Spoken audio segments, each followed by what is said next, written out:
Acte de cynisme de l'Union européenne et du Rwanda.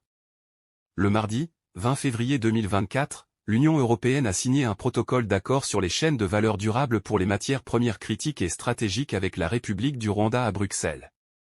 Un accord qui intervient pendant que l'Est de la RDC est secoué par une guerre lui imposée par ses voisins, le Rwanda et l'Ouganda. Des multiples rapports dont celui des experts des Nations Unies ont plusieurs fois cité le Rwanda dans l'agression de l'Est congolais et dans le pillage des minerais. Pour le chef de la diplomatie congolaise, Christophe Lutundula indique dans un communiqué que, tout en reconnaissant la souveraineté des parties signataires, le gouvernement de la République démocratique du Congo dénonce ce protocole qui, à l'évidence, encourage le pillage des ressources naturelles congolaises par le Rwanda et contrarie les engagements de l'Union européenne pour renforcer la lutte contre l'exploitation illégale des minerais originaires de la RDC. Il a ajouté que, la signature du protocole en cause, intervenue, du reste, peu de temps après la déclaration à Kigali du chef de l'État de la Pologne, pays membre de l'Union européenne, de fournir au Rwanda des armes en cas d'attaque extérieure, comme un acte très inamical qui n'est pas de nature à favoriser la confiance mutuelle entre la RD Congo et l'Union européenne. Selon le prix Nobel de la paix Dr Denis Mukwege, cet accord vise à favoriser le développement de chaînes de valeur, durables et résilientes, pour les matières premières, aussi appelées minerais des conflits ou de sang, est un acte de cynisme et de double standard de la part de l'exécutif européen, qui mine la crédibilité des institutions internationales.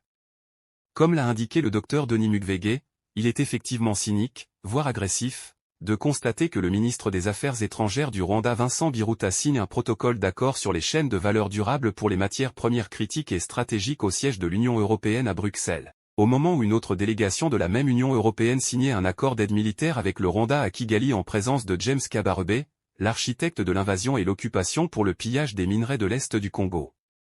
Il sied de signaler que ce conflit entretenu par le cartel Rwanda M23 Ouganda contre la République démocratique du Congo divise la classe politique belge à Bruxelles, la capitale de l'Union européenne. Écoutons tour à tour le député européen Marc Botanga qui demande depuis longtemps sans être soutenu les sanctions contre le Rwanda qui agresse la République démocratique du Congo, puis le président du Parti socialiste Paul Magnette qui condamne le Rwanda et soutient fermement la République démocratique du Congo et enfin le président du mouvement réformateur Georges-Louis Boucher qui se défend de soutenir les résultats de Paul Kagame sous l'œil amusé de Louis Michel et surenchérit que la RDC doit attendre son Napoléon, car il n'a pas encore trouvé son homme providentiel. Il est avéré maintenant, depuis des années, même par les Nations Unies, que le gouvernement rwandais soutient les rebelles du M23, des rebelles qui sèment la terreur, la mort en République démocratique du Congo, notamment à l'Est où ce conflit a déjà fait des millions de morts. Nous savons donc toute la responsabilité du gouvernement rwandais. Et alors, que fait l'Union européenne, que font les pays européens? On s'attendrait à des sanctions. C'est la réponse que l'Union européenne a souvent quand on voit ce genre d'action de la part d'un pays contre un autre. Mais non, non, les gouvernements européens décident aujourd'hui de renforcer leur coopération militaire avec le Rwanda. La France, notamment, annonce un renforcement de sa coopération militaire. L'Union européenne va donner 20 millions au Rwanda pour sa participation au Mozambique. Et les États-Unis, vous le savez, depuis longtemps, sont un partenaire très important du Rwanda. Tandis que vous savez qu'aujourd'hui, s'il y a un État qui vend des armes à la République démocratique du Congo, il doit notifier les Nations Unies, ce qui ralentit, voire empêche, évidemment, la livraison des armes à un pays trop souvent et si souvent agressé. Cette politique, où on dit en mots, en paroles que nous respectons la souveraineté congolaise, mais en réalité notre politique l'entrave et la sape, est inacceptable. Il faut cesser ça tout de suite, parce que nous avons besoin, et les Congolais ont besoin de paix aujourd'hui.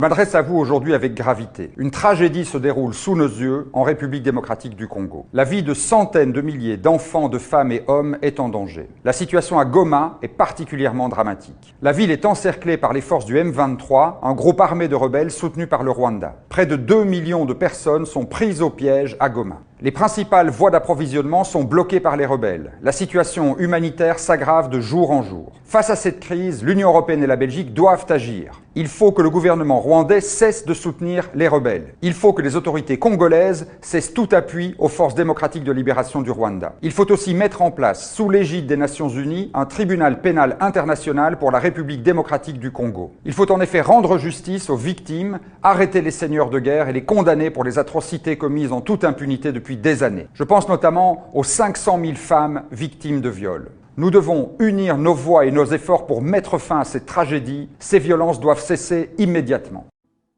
On ne va pas le faire parce que, comme ça a été dit tout à l'heure, je suis désolé, on peut se plaindre du Rwanda, on peut se plaindre de ce qu'on veut, mais prenez une carte, et j'invite tout le monde à le faire.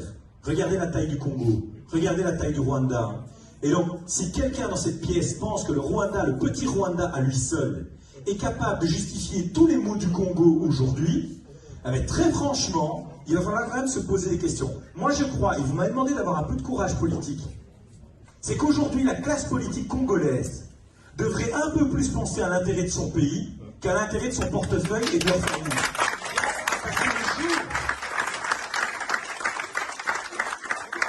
où toute la classe politique congolaise, et tout à l'heure, je prenais la comparaison avec Napoléon qu'on peut détester. Moi, j'aime beaucoup parce que si vous regardez la place qu'il a eue dans le développement de la France, sans lui, la France ne serait pas la France aujourd'hui. Il y a des personnages comme ça qui, à un moment donné, permettent à un pays de se déployer.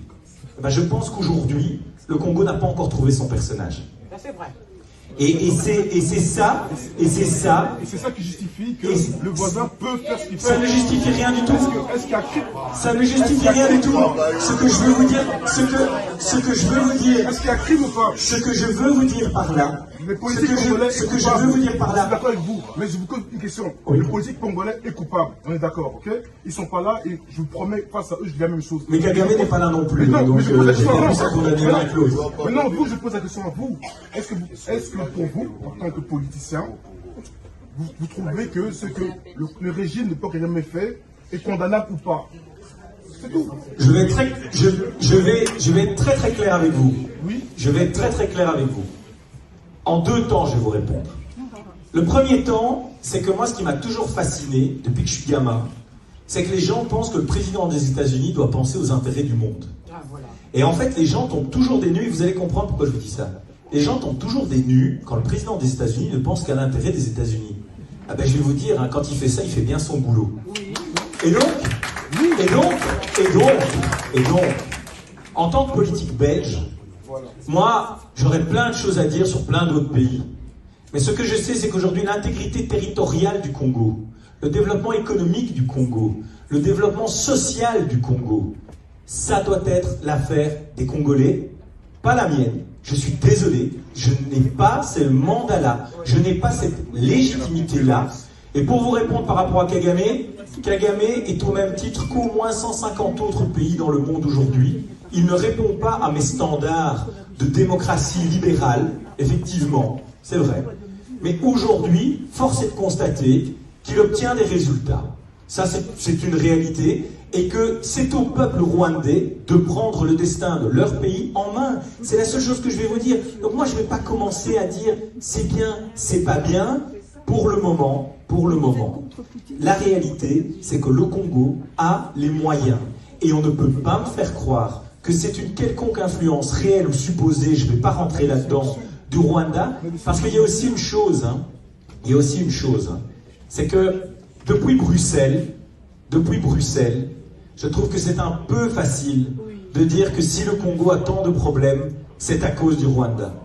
Je pense très franchement que tous ceux qui veulent faire prospérer le Congo aujourd'hui, que ce soit depuis la Belgique ou au sein du Congo, ont les moyens, l'intelligence et les ressources pour pouvoir le faire. Donc encore une fois, il faut quitter la position victimaire.